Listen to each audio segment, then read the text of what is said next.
The Los Angeles Rams New Orleans Saints have a much deeper history to the rivalry than I'd previously thought, and researching my older video on the Noncall, and a few other things before that. But now, I figured, considering the amount of history that had actually turned up on my own research, decided to actually take a look into this old grudge match and see how it actually shows signs of relevancy today. Back in the mid to late 1960s, the NFL was on the eve of a new expansion in the South. 4 new teams were actually conceived: the Cincinnati Bengals, New Orleans Saints, Atlanta Falcons, and Miami Dolphins, actually to fill the gap and increase the NFL's viewership in southern states and part of the North in the form of the Bengals. The aforementioned Saints and Falcons were picked to represent the 2 biggest Gulf cities to try and expand viewership along most of the southern states. However, for the weirdest reason, they were both put in the NFC West along with the 49ers and the Rams. Yeah, that was weird.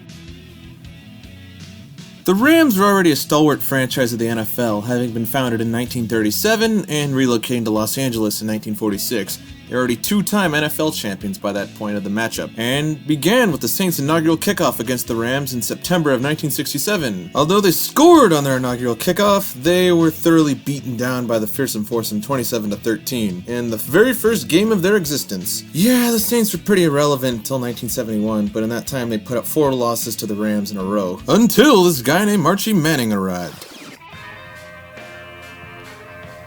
In Archie's first matchup against the Rams, he actually edged out them with a 24-20 victory, which would actually just propel the Saints to another underwhelming 4-8-2 record at the bottom of the division. He wasn't even elected to the Pro Bowl that season. But luckily for the Saints, they got another win against the Rams at Tulane in their second meeting of the 72 season. Yeah, it was pretty short-lived, as the Saints would just go on to get the shit kicked out of them by the Rams for the next 5 seasons, with literally 1 win in 1974. However, the late 70s saw some breakout years of the fearsome foursome and Archie Manning clashing head-on until a split set of wins and losses just pretty much ended it up in the end of the 1981 season.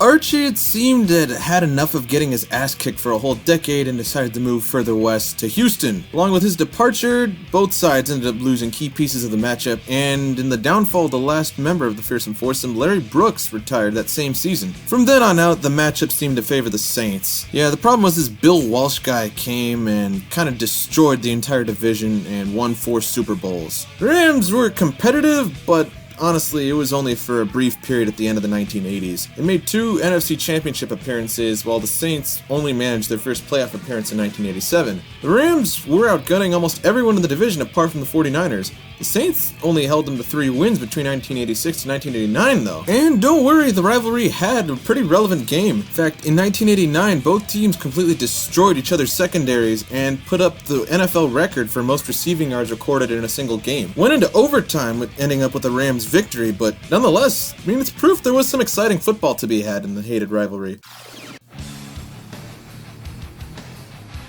The 90s proved to be a pretty adverse decade for both teams, more so to the Rams, who completely nosedived into the pavement. They didn't even put up a victory against the Saints until 1993. Meanwhile, the Saints nearly managed a playoff win against their arch rivals in the Falcons back in 1991, after winning their first division title. Did them literally no favors. Finally, by 1995, Rams chief bitch in operation who had run the team into the grounds and murdered Carol Rosen, Rams president of all football operations, began to notice the severe decline of viewership in Los Angeles, and quote-unquote reluctantly it removed a longtime stalwart of a golden shimmering city on the Pacific coast to the armpit of the nation in St. Louis. Where the hell did all this shit come into my script from? Anyway. Despite the lame duck status in a city they didn't care about, in front of a bunch of people that didn't care about them, in a Midwestern dump, the Rams managed to sweep the Saints in back-to-back seasons until the 1998 season, which saw them go 4-12 and crash at the very bottom of the NFC. Needn't worry, Saints fans, you guys were last every single year in the division until 1998.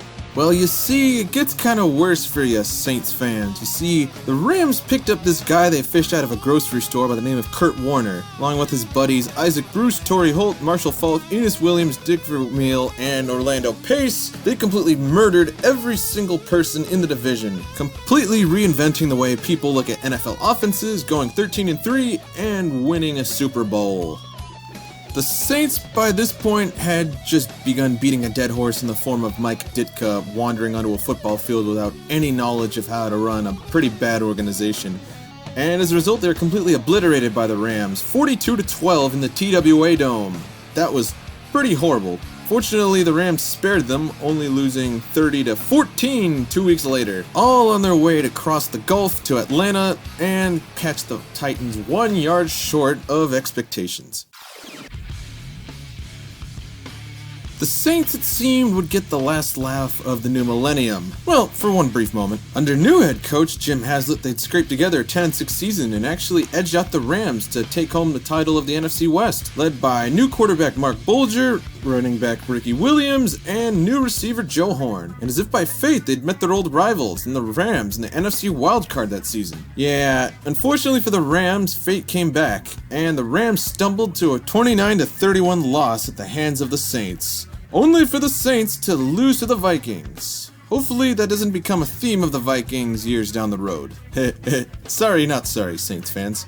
And with that wildcard victory, it was a pretty fitting farewell for the Saints, as they'd be relocating to the newly formed NFC South 2 seasons later, along with their brethren in the Falcons. While former wonderkin Mark Bulger ended up jumping ship to the Blue and Gold Spirals, the Rams and Saints would continue to split the deck in wins and losses during occasional matchups, now that they were no longer in the same division. Till 2011, when things really get interesting. Now, backtracking to the final year of the 2000s, and the Saints finally got over the hump and got their own Super Bowl 10 years after their old foes in St. Louis now. Greg Williams was hailed as a defensive genius during his tenure as defensive coordinator for the Jaguars, Redskins, and even the Titans, a team that fell to the Rams in Super Bowl 34. Williams was brought to New Orleans to help rebuild their defense and aid the help with their potent offense, led by future Hall of Famer Drew Brees. Along with him was a rather polarizing new head coach named Sean Payton. He's a rough character with a knack for overly aggressive style of play, and it's showcased in his menacing strong safety from the draft that year in Malcolm Jenkins. Yeah, Pats fans, I still don't know how he didn't get ejected for that hit on Brandon Cooks. Anyway, Williams and Payton began to find one major commonality between the two of them. They were both complete assholes. They created the idea of a bounty system in which defensive players were given incentives to severely injure opposing players. Head jackass Sean Payton himself allegedly offered defensive linemen over $50,000 to commit a blindside hit on Brett Favre during the 2009 NFC Championship game. Apparently he also put an incentive for a head-on collision against Peyton Manning against the Colts in the Super Bowl that year. Karma, it seemed, had decided to come back and bite the Saints in the ass. Following that Super Bowl win, they would yield 2 more playoff exits, one to NFC West lowlife and UFC fugitive in Pete Carroll, and angry sideline dad in Jim Harbaugh's 49ers in the divisional round the following year. And by this point, suspicion was growing heavily around the Saints. Word was that several members of staff had leaked Williams and Payton's information, and really shed a lot of light on the Bountygate scandal. Things were made kind of worse when there were allegations that Greg Williams had actually put another bounty on Alex Smith in the divisional round game against the 49ers. Nothing else was added, but at this point, it seemed Payton was more eager to pin all of the blame on Williams. Oh, it's not like Payton does anything to manage the players or any of the defense. Come on, it's all Williams, man. He's the only hired gun here. It's not like Payton makes personnel decisions, picks these drafts, and writes plays. Yeah, I'm about as convinced on Payton's innocence about as much as I think Jeffrey Epstein killed himself. Eventually, at the point right before the shit hit the fan, Payton had a nice conversation with Williams saying, Hey, Greg, old buddy, old pal. There's a job I know with some guys called the Rams. Feel like you'll be perfect for it. Nah, don't have any affiliation with us back here in New Orleans ever again. The Rams are your future. Forget about us completely. In fact, we don't even want to be in the same room as you. In fact, why don't you go take your really nice defensive screams down to St. Louis and see how it works out for the Rams. Yeah, forget about us completely. We don't really want you here anymore, man. Ooh, check it out. They got your old buddy Jeff Fisher. Yeah, league office. Oh, I think I know the guy who was putting the bounty on Brett Favre. He's got really crappy facial hair and he stole my haircut. Eventually, Williams was briefly reunited with Captain 7-9 and Jeff Fisher back in the dump of St. Louis. However, not even a month with the Rams, and Williams was suspended indefinitely. The Rams themselves just dodged a bullet and just dumped him off into the night. I think they just put a bag over his head, put him in the backseat of a Suburban, and then just chucked him out into the middle of the oncoming freeway. But not long after, Payton might have followed Williams to join an old foe. You see, Living in St. Louis really isn't as great as it seems, especially when your team was playing in one of the most widely covered media cities in the entire world. Yeah, by this point, Kroenke had had enough, decided to give St. Louis a big middle finger, and relocated the team back to Los Angeles by the end of the 2015 season. Peyton actually was a California native at one point, and even was stuck in a rut with owner Tom Benson after severe underachieving after the Super Bowl win. Peyton later exclaimed his love for sodomization of New Orleans and signed a multi-million-dollar deal to keep him locked in the Bayou for another 5 seasons. But eventually the Saints stopped laughing and began preparing and paying. However, the problem, like I previously mentioned, was LA is one of the biggest media markets in the world. And the fact that Peyton's name was repeatedly tied to it, he was infuriated. He didn't want to be at all affiliated with this basement dweller of a franchise, a team he had completely beaten the hell out of multiple times, and cast off his unwanted buddy and partner in crime down to completely die. Allow me to sort of describe kind of Peyton's mindset towards it. Now, you know how there was always that weird kid in your math class in middle school? Now let's say you tried to get him into trouble just to really mess with him more than anything. Now let's say you planted a cigarette on him to try and get him busted by the teachers.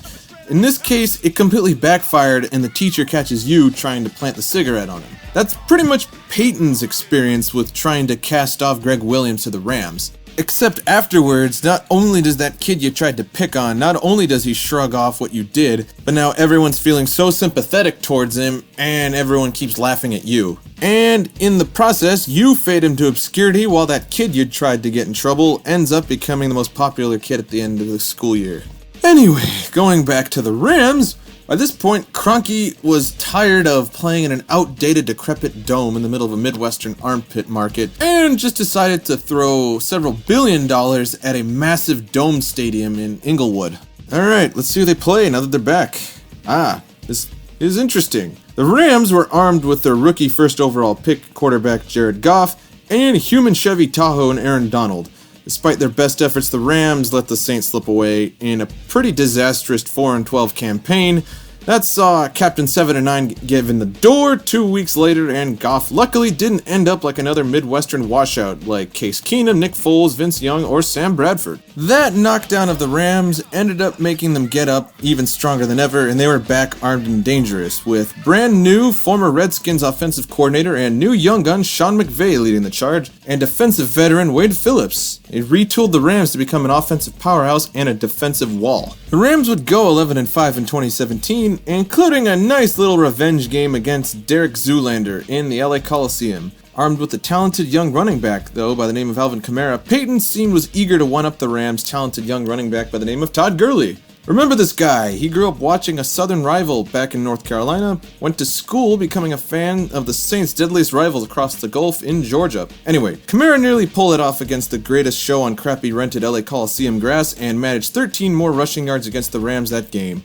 Unluckily for him, the Rams slipped away 26-20. Both teams advanced into the postseason, and the fledgling Rams saw their magical ride end at the hands of Devontae Freeman and the Falcons. The Saints barely managed to get past the first round, only for a reoccurring theme in losing at the hands of the Vikings. A rather humiliating play I need no introduction for. Both teams took these playoff losses as a chance to get back up and try to prove who had the better offense and who was here to stay. The Saints developed around their star running back, their Hall of Fame quarterback, and young gun wide receiver Michael Thomas, and the Rams just beefed up their offense in the form of a really good free agency signing.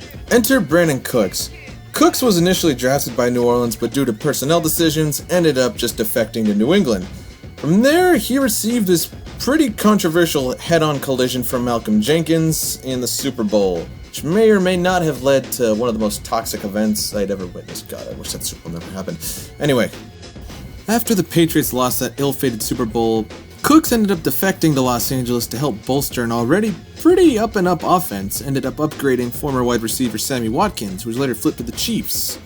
Yeah, he ended up getting a good deal out there. Anyway, here's where we began to see just how toxic of a player online Michael Thomas actually was. He took a shot at Cooks after his multi-million-dollar signing in Los Angeles and just told him, quote-unquote, "Be careful what you wish for, buddy. and subsequently began to build a bond with Peyton over a mutual distaste for the Rams, it seemed. This time around, they felt they were full of themselves and felt like they were there to conquer the world. Also, I should mention, in 2018, both the Rams and Saints became the first two NFL teams to have male cheerleaders, but yeah, just no. Undeterred by the tweet, it seemed the Rams were out on a mission in the 2018 season, and they were out to decimate any foe that walked in their way. The Saints, it seemed, were tired of being knocked down by Atlanta in Week 1, got back up, and decided to do the same thing. And oh boy, a matchup was waiting. Right out of the gates, the Rams actually clawed their way to an 8-0 start. The Saints, after an embarrassing loss to the Falcons in Week 1, had already clawed to an 8-1 start, but the Rams were embarrassing their opponents by an average margin of 12.3 points per game. They even managed to edge out their old arch rivals up in Seattle during Week 5 and go on undefeated until Week 9. Week 9 saw the powder keg we were all waiting to see, stemming all the way back to the Rams' return to LA. After realizing his foe had had multiple defensive injuries, Peyton decided to end the Rams' train of undefeated destruction and attempted to bury the very team he'd trashed so many times over the years. Peyton, it seemed, also was too full of himself and so far of his own ass that he strong-armed his energetic wide receiver to do this. Yeah, you didn't do anything except clear the benches, buddy. Well, I'll put it to you this way. If you kick a bear, he's probably going to come back and claw your face off. The Rams lost 45-35 in the Dome, which led to Marcus Peters saying this to a reporter. Tell Sean Payton, keep talking that we gonna see him soon. You feel me? Fair enough. Yeah, because I like what he was saying on the sidelines too. So tell him to keep talking that and I hope you see me soon. You feel me? And then we gonna have a good little, nice little bowl of gumbo together. The greatest show on Turf 2.0 hadn't come this far to lose to a Derek Zoolander lookalike. The Rams, it seemed, were now out for blood. More specifically, Peyton's blood. Anyway, after they completed a sweep against the arch-rival Seahawks, the Rams decided to show the entire country just how determined they were to beat Peyton. In a game that lives on in Monday Night Football legend, they combined for 105 points against the offensive machine in Patrick Mahomes in Kansas City, ended up making Mexico City the envious city in the world when they realized the turf was too crappy to actually play an NFL game on. Yeah, sorry guys. Anyway, it was so good it even snagged them an ESPY. The Rams ended up soldiering on to a 13-3 record, tying with the Saints, following a toughly lost defensive battle in Chicago, a controversial victory over a hungover Eagles team that got the benefit of way too many officials, and the aforementioned Saints game. The Rams, it seemed, were out for blood and they were about to get it head on. On the way to the matchup, both teams thoroughly gave a good thrashing to two hated NFC East rivals, which I'm quite glad they did because God, I hate the Eagles. Anyway, well, in a game I'd already covered in a previous video, I'd already mentioned Peyton's Saints ran circles around McVay's Rams the first half. After halftime, it seemed someone lit a fire under the Rams and they came back with a fist of rage. Michael Thomas, being with his big mouth and douchey persona, ended up being held to 4 catches and 36 yards the entire game. The Saints went from a 62.8% completion rate the first half to 29.7% the second. Worst of all, they only put up a field goal in the fourth quarter, leading to one of the most controversial calls in recent memory. I really don't have to go over the call again, do I? Let's face it, the Saints were fighting an uphill battle in their own house, and at this rate, the Rams just rallied to outmuscle them in the Dome, scoring 10 unanswered points the whole second quarter, and putting up 3 more field goals and another touchdown to send the game into OT after the non-call. The Saints' offensive efficiency was ground to a halt, and pretty much the only reliable piece on offense was good old Kamara. Yeah, by this point, the Saints decided to emulate TW800 and completely self-destructed in OT. Kamara tried his hardest against a defense filled with rage, while Thomas and Breeze could only hang on in horror. Finally, to end the misery, Breeze attempted to lob the ball far downfield to Captain Checkdown and Michael Thomas. Yeah, this didn't happen. He didn't stand a chance after getting charged by Dante Fowler Jr., and John Johnson beat him with a punch, picked Breeze off in a moment of silence in the Superdome not seen since 2005. The few swift kicks of the offense, the Rams lobbed in a field goal and put the Saints out of their misery on their way across the gulf to an ill-fated Super Bowl. And well, after such a devastating defeat, Thomas and Peyton's true colors of good sportsmanship really came out. Oh, who am I kidding? They both just decided to take this time to lambast the refs and the Rams. Thomas decided to put his egotism on full display and decided to show the world just how much anger he had towards the refs, and mostly the Rams. Peyton did pretty much the same thing. Just decided to throw even more shade at the team he truly hated for his guys on this staff, on that staff. His only bit of solace was knowing that he'd be back in Los Angeles attempting to get revenge the very next season in Week 2. Fortunately for him, it wasn't meant to be. Human Tank and Aaron Donald violently swatted Breeze's hand in the middle of the first quarter, forcing Teddy Bridgewater to scramble an awful game that saw the Saints put up 9 points, while the Rams multiplied their score by 3 and sent them back to New Orleans with a fat L on their backs, with another humiliating defeat before they would go on to self-destruct 2 weeks later against Bruce Arians' Buccaneers. I was actually at that game. Let me just say, for one thing, SoFi Stadium's probably going to be a lot better, because I have no idea how cramped the concourse was at the Coliseum. Anyway, the Saints managed to cobble another 13-3 record, but luckily they crashed and burned against the Vikings in the wildcard round, to even more embarrassing fanfare. Yeah, sadly for it, it was just a long, horrible disappointment for the Rams. The destruction of McVay's Rams saw the departure of notable faces in the franchise, as one being the case, Todd Gurley. He'd already gotten what he'd wanted against the Saints, didn't want to get what he'd wanted from the Rams, and his arthritis by this point had already taken its toll on his performance and his ranking from 3rd in NFL in 2018, and it just seemed so far away compared to his 2019 stats. Barely just outgunned divisional rival Chris Carson. Anyway, at the end of the season, he was released by the Rams at the end of a hungover 9-7 campaign, which also saw them lose multiple pieces on defense, and coordinators Matt LaFleur, Zach Taylor, and sadly old stalwart Wade Phillips. The distaste between the two teams and their former players still existed. For instance, former Saint and current Raven Mark Ingram and Ravens completely embarrassed the Rams later that season on Monday night following a trade from New Orleans, and following his unexpected exit from Los Angeles, Gurley was allegedly offered money to cut time with former rival Camaro in New Orleans before attempting to opt out, and ended up playing for their rival in Atlanta, ensuring the rivalry between the two running backs would still continue beyond Los Angeles. The rivalry might only ever grow more potent as the teams decline and rebuild. Time may tell the future of these continuing adversaries. I've decided to name the quarrel the Sunset Limited Showdown. For those of you who are not aware, the Sunset Limited is a long, haunted Amtrak route between Los Angeles and New Orleans. As long as the history of bad blood flows like the night train between the two cities, the rivalry will still exist in one form or another. The Rams currently lead the rivalry 43-34. Sadly, the two teams do not meet each other in the regular season this coming season. It'll more than likely be in the cards down the road.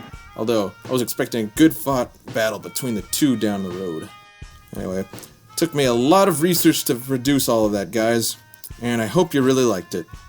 Well, leave me a comment if there's another long-lasting feud or rivalry you'd like me to cover. Anyway, thank you for making it all the way to this point and enjoying a little bit of history and a little bit of nomenclature. Alright, thank you, and bye-bye.